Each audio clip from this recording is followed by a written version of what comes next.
Hi guys, जय हनुमान। स्वागत आप सभी का। आज का ये वीडियो उन सारे बच्चों की आंखें खोल देगा जिन बच्चों को लास्ट ईयर जेई 2021 में जब कई सारे बच्चों की रैंक कॉमन रैंक दी गई या फिर उसको बोलूं सेम रैंक दी गई, उससे इतना बड़ा कंफ्यूजन क्रिएट हो गया था। क्या बच्चों को फायदा हुआ है या गवर्नमेंट ने जो पॉलिसी रैंक लगाने में, ऑल इंडिया रैंक बनाने में टाई लगने की सिचुएशन पे अडॉप्ट करी, उससे क्या फायदा हुआ या नुकसान हुआ। तो आज ऐसा एक वीडियो मैंने सोचा कि काफी सारा डेटा जो मैं हर साल एनालाइज करता रहता हूं, उस डेटा को प्रॉपर तरीके से एनालाइज करने पर क्या कुछ ऐसी चीजें कंक्लूड होकर निकल के आती है जो सारे स्टूडेंट के लिए यूजफुल हो सकती हैं।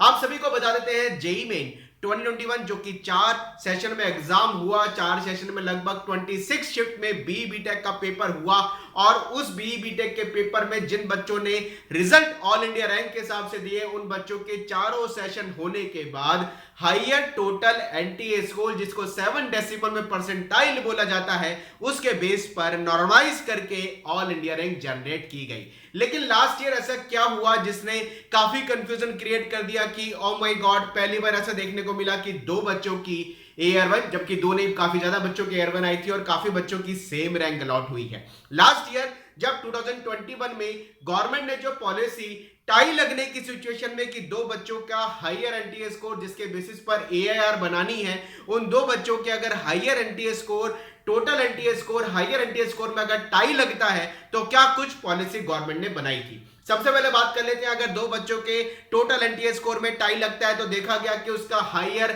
मैथमेटिक्स का एनटीए स्कोर किसका ज्यादा है, उस बच्चे को रैंक में प्रायोरिटी दी गई। लेकिन मैथमेटिक्स के एनटीए स्कोर में भी टाई लगने पर देखा गया फिजिक्स का एनटीए स्कोर किसका ज्यादा है, फिजिक्स के एनटीए स्कोर में भी टाई लगने पर देखा गया केमिस्ट्री का एनटीए स्कोर किसका ज्यादा है। केमिस्ट्री या फिजिक्स मैथ्स, केमिस्ट्री या मैथ्स फिजिक्स केमिस्ट्री के एनटीए स्कोर में टाई लगने पर भी देखा गया किसका लेजर रेशो था या कम रेशो था नेगेटिव टू पॉजिटिव रेस्पॉन्सेस का। और इन चारों सिचुएशन में भी, इन चारों पैरामीटर में भी टाई लगने पर देखा गया उस बच्चे को सेम रैंक अलॉट कर दी गई। जबकि जेई 2020 तक ये होता था, जिसकी एज ज्यादा होती थी उस बच्चे को रैंक बनाने में प्रायोरिटी दी जाती थी। लेकिन लास्ट ईयर ऐसा हुआ, ये चारों पैरामीटर में भी टाई लगने पर उस बच्चे को सेम रैंक अलॉट कर दी गई।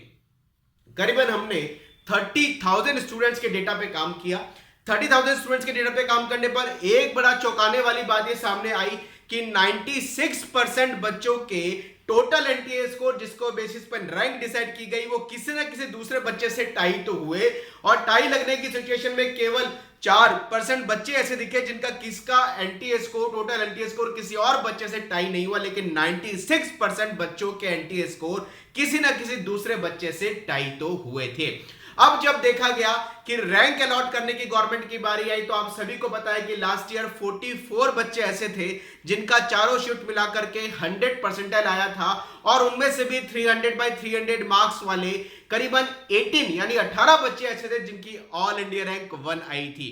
लेकिन उसके बाद हुआ क्या, आप ध्यान से सुने मेरी बात को। करीबन 30,000 बच्चों के जब डेटा को हमने बहुत ध्यान से देखा तो केवल और केवल 84 बच्चों की ऐसी रैंक देखने को मिली जो कि सेम रैंक अलॉट की गई। हाँ जी, 30,000 में से केवल जो डेटा हमारे पास था उसमें 84 बच्चों की केवल रैंक ऐसी हुई जो किसी ना किसी दूसरे बच्चों की रैंक से मिली, यानी उनको सेम रैंक अलॉट की गई। यानी गवर्नमेंट ने जो प्रोसेस बनाया था, ऐसा पहले लग रहा था कि यार टोटल एनटीए स्कोर इतने सारे बच्चों के टाई हो रहे हैं तो क्या फिजिक्स, केमिस्ट्री या मैथमेटिक्स के एनटीए स्कोर भी टाई होंगे, और टाई लगने की सिचुएशन में भी क्या उसका रेशो, जो लेजर रेशो था नेगेटिव टू पॉजिटिव रेस्पॉन्सेस का, वो भी सेम होगा। तो इतने सारे बच्चों की क्या सेम रैंक आ गई होगी, तो उनको काउंसलिंग में कितना नुकसान हुआ होगा। लेकिन ऐसा नहीं है, बहुत कम बच्चों की same all India rank generate की गई। यानी गवर्नमेंट ने जो प्रोसेस बनाया था वो प्रोसेस बिल्कुल सटीक बैठा। इतने सारे बच्चों की ऑल इंडिया रैंक सेम नहीं आई है।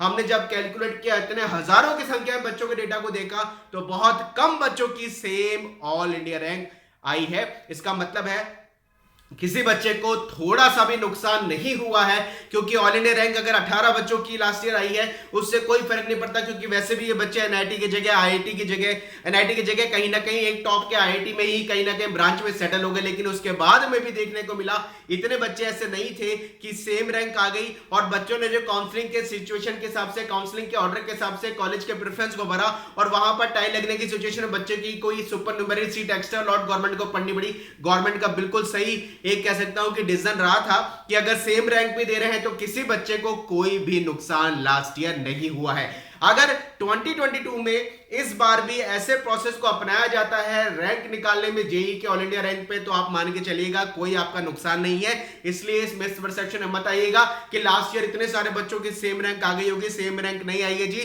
क्योंकि टोटल एनटीए स्कोर में भी टाई लगता तो मैथ्स का एनटीए स्कोर काफी हद तक चेंज हो जाता है। मैथ्स के एनटीए स्कोर में भी टाई लगने पर फिजिक्स केमिस्ट्री का एनटीए स्कोर काफी हद तक चेंज होता है। अगर ये भी टाई लगता है तो लेजर रेशो जो होता है, लेसर रेशो जिसको बोल सकते हैं, particularly negative to positive marks है, वो कहीं ना कहीं वेरी कर जाता है। तो इतने सारे बच्चों की रैंक सेम नहीं आई है, इसलिए कंफ्यूज मत होइएगा। बस मुझे डेटा मैंने निकाला, सोचा आपसे शेयर करता हूं। जुड़े रहे हमारे साथ, ऐसे ही बहुत सारे कंटेंट आपकी नॉलेज बढ़ाने के लिए चैनल पे आपको मिलते रहेंगे। चैनल पे नए जरूर सब्सक्राइब कर लें और बेल आइकन प्रेस कर लें ताकि लेटेस्ट नोटिफिकेशन आप तक टाइमली पहुंच पाए। Wish you all the best, मेहनत करते रहिए। बाय बाय, जय Hanuman, thank you very much.